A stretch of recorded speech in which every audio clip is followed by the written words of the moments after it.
Assalamualaikum warahmatullahi wabarakatuh.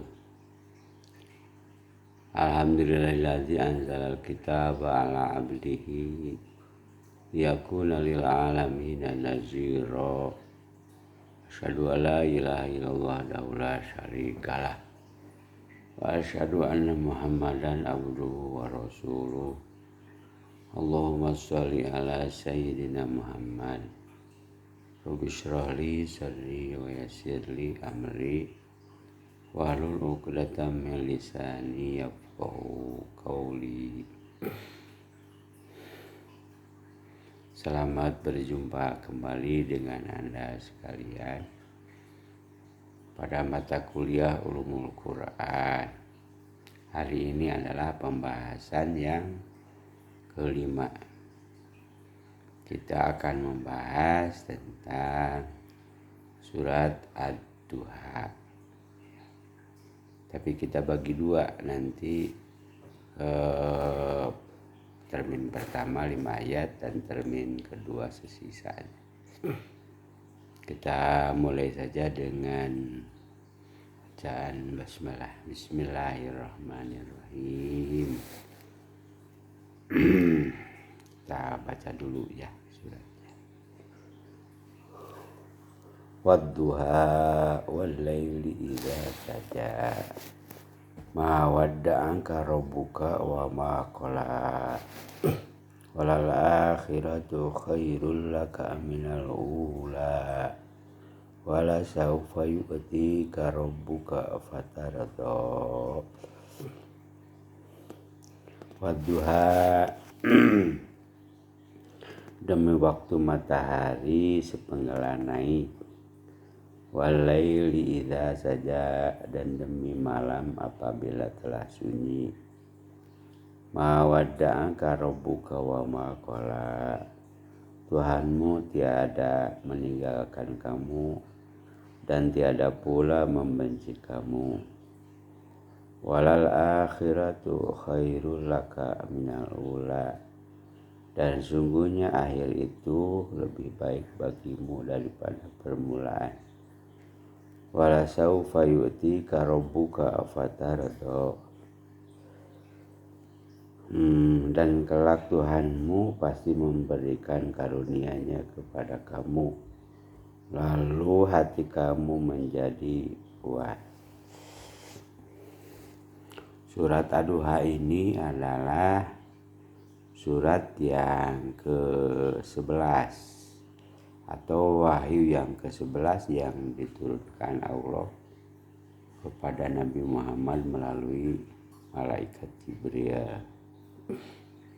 Ya, kalau kita rinci semua wahyu-wahyu yang diturunkan kepada Nabi Muhammad, yaitu yang sudah kita bahas, surat Al-Alaq, surat Al-Muddatsir, surat Al-Muzammil, surat Al-Qalam, ya itu. Kemudian surat yang ke-6 Al-Lahab, kemudian ke-7 At-Takwir, ke-8 Al-A'la, kemudian ke-9 Al-Insyirah, ke-10 Al-As, dan yang ke-11 hari ini adalah Ad-Duha. Ini adalah urutan surat berdasarkan nuzulul wahyi, ya. Jadi Al-Quran berdasarkan nuzul. Hari ini adalah membahas yang ke-11. Nah, kita tidak mungkin untuk menjelaskan yang berapa. Jadi yang permulaan 1 sampai 3 surat, ya ini yang ke-11. Oke. Karena terbatasnya waktu jadi yang tidak dirinci dari 1 yang sampai yang ke-11 ini. Oke. eh, dari surat yang ke-10 gitu sampai surat ke-11 ini lama turunnya, ada jeda waktu. Menurut sebuah riwayat dari surat Al-Fajr ya, yang ke-10 itu surat Al-Fajr.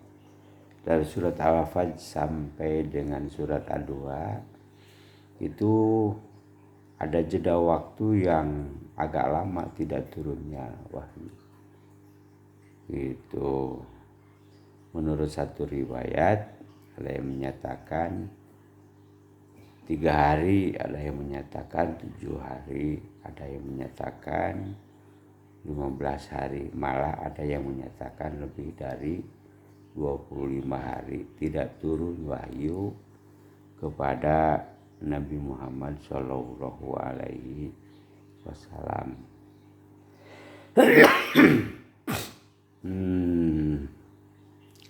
Dengan adanya kesenjangan waktu seperti itu, gitu Nabi Muhammad merasa resah, gitu perasaan jiwanya, karena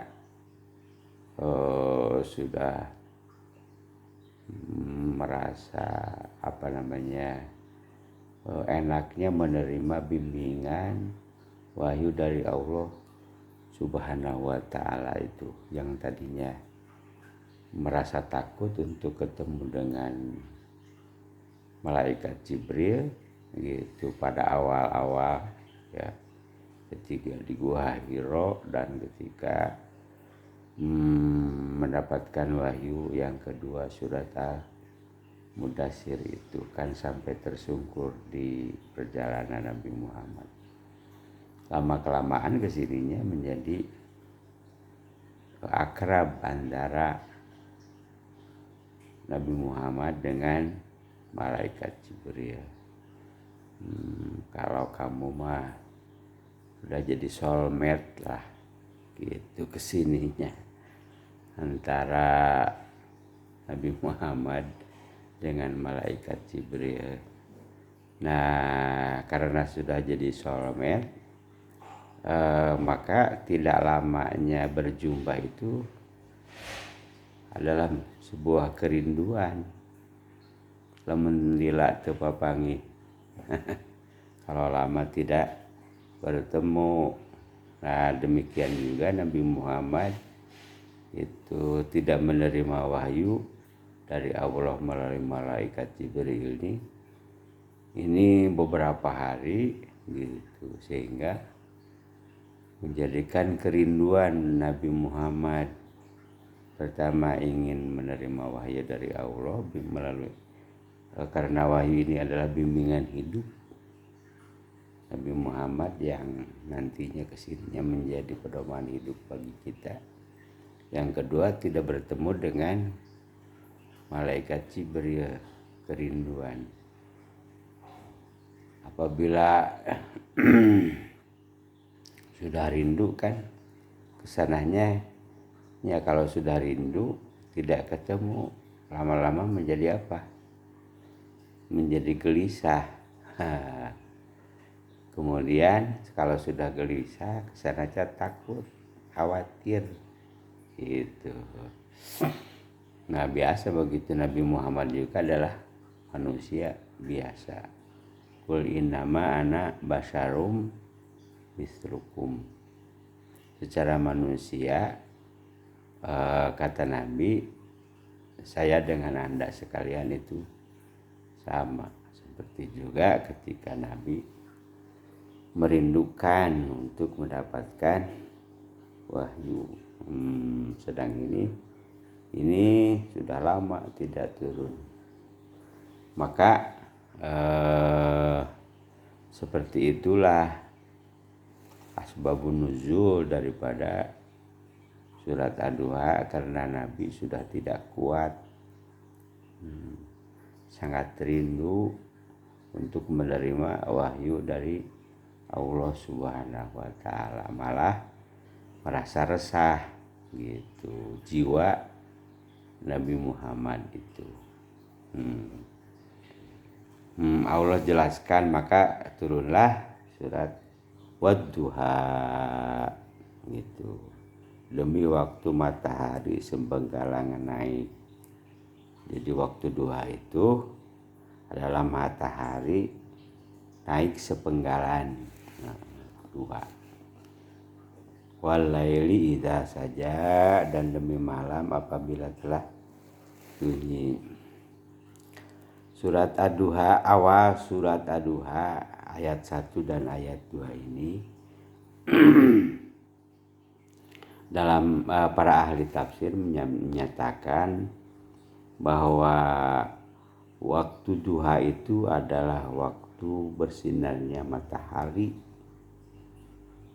begitu, dengan penuh terang benderang, tetapi mengandung unsur kesehatan yang tinggi pada waktu duha itu, digambarkan oleh para ahli tafsir seperti itu. Tidak menimbulkan keringat, tapi menimbulkan kenyamanan dan kesehatan dengan terbit matahari pada waktu duha itu. Oke, para ahli tafsir menyebutkan itulah turunnya wahyu kepada Nabi Muhammad diibaratkan seperti waktu duha yang menyehatkan, yaitu yang menjadikan nyaman, yaitu yang menjadikan cerahnya pikiran seorang dengan turunnya wahyu itu.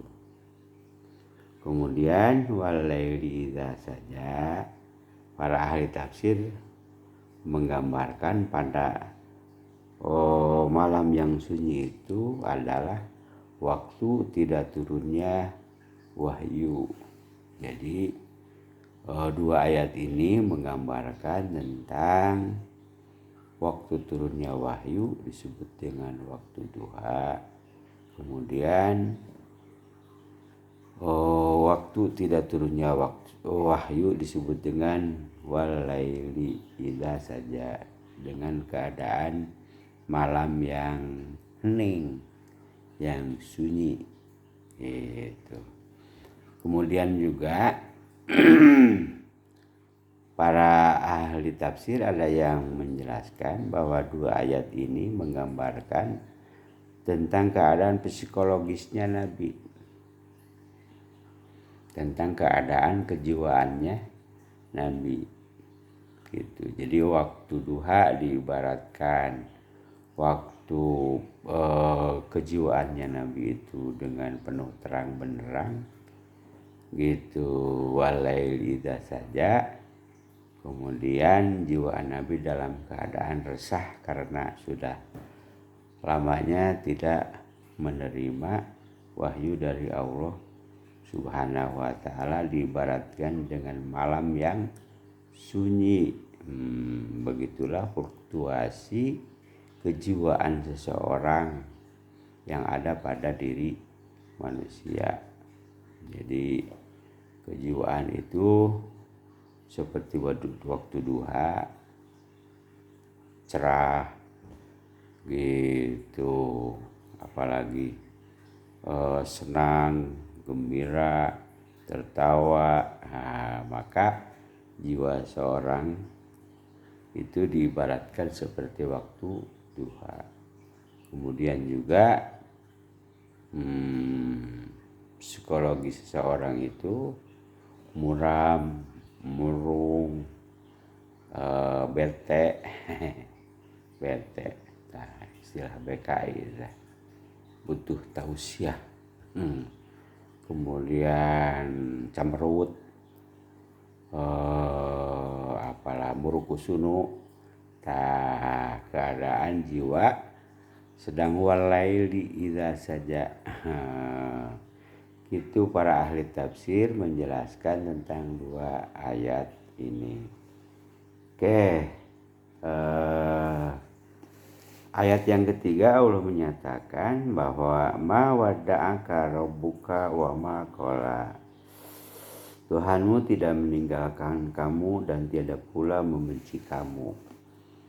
Nah, karena perasaan Nabi Muhammad itu yang resah karena sudah lama tidak menerima wahyu, keresahan yang ada pada diri Nabi Muhammad itu adalah sepertinya Allah itu meninggalkan gitu, mencuekkan, ngantep. Padahal diklarifikasi oleh Allah melalui ayat yang ketiga dalam surat Ad-Duha ini.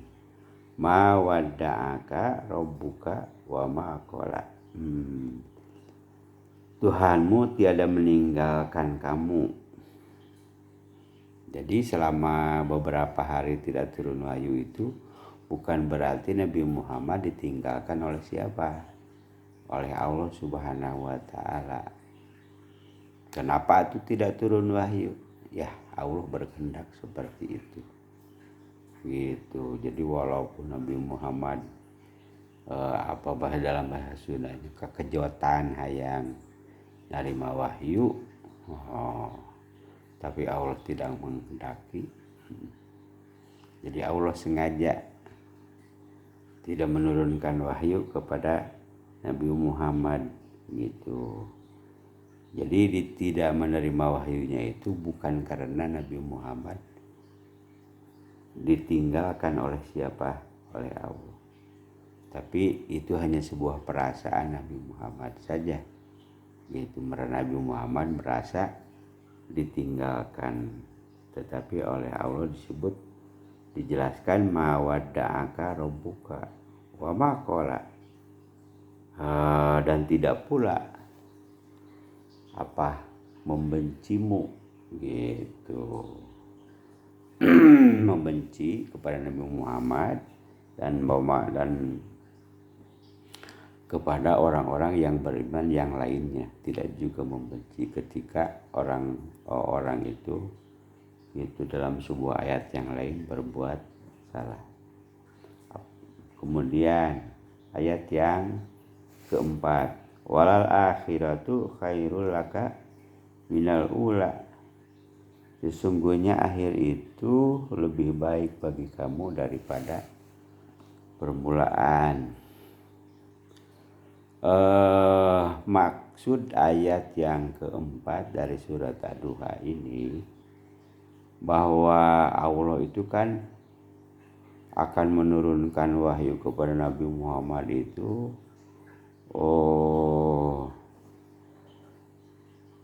Al-Quran itu sampai 30 juz, ya kan? Ini baru permulaan. Nah, baru 11 surat atau 11 kali turun wahyu begitu. Nanti akan turun wahyu. Setelah ini akan lebih banyak gitu, lebih luas gitu. Oleh karena itu kata Allah melalui malaikat Jibril, wal akhiratu khairul laka minal ula. Yang nanti itu lebih seru lah gitu, mana bebasnya. Wahyu yang akan diturunkan nanti itu lebih seru dari wahyu yang dibanding dengan wahyu yang sudah diturunkan. Maksudnya wahyu yang diturunkan itu bukan tidak seru, begitu seru, tapi nanti akan lebih seru, masih panjang perjalananmu itu karena keresahan jiwa atau hati Nabi Muhammad. Nggak usah khawatir, ini baru permulaan gitu. Cek bahasa maraneh mah belum ada apa-apanya gitu. Nanti semakin seru karena turunnya wahyu. Kita tahu berdasarkan sejarah itu adalah 22 tahun 2 bulan 22 hari. Ini baru permulaan gitu. Sebulan pertama lah gitu. Nabi menerima wahyu dari Allah Subhanahu wa ta'ala. Oleh karena itu dikatakan oleh Allah, walal akhiratu khairul laka minal ula. Kemudian ayat yang kelimanya, wala saufa yu'tika rabbuka fatardo, dan kelak Tuhanmu pasti memberimu karunia-Nya. Gitu. Inilah yang disebut dengan wala saufa yu'tika rabbuka. Wahyu-wahyu yang turun berikutnya setelah surat Ad-Duha ini itu adalah karunia yang diberikan Allah kepada Nabi Muhammad, sehingga fatardo, Nabi Muhammad itu menjadi puas gitu, menjadi ridho. Dan Allah juga nanti dalam akhir wahyu yang diturunkan, kita tahu surat Al-Maidah ya, al-yauma akmaltu lakum dinakum wa atmamtu alaikum nikmati wa raditu lakumul islama din wa raditu. Ridho Allah juga sudah ridho kepada Nabi Muhammad.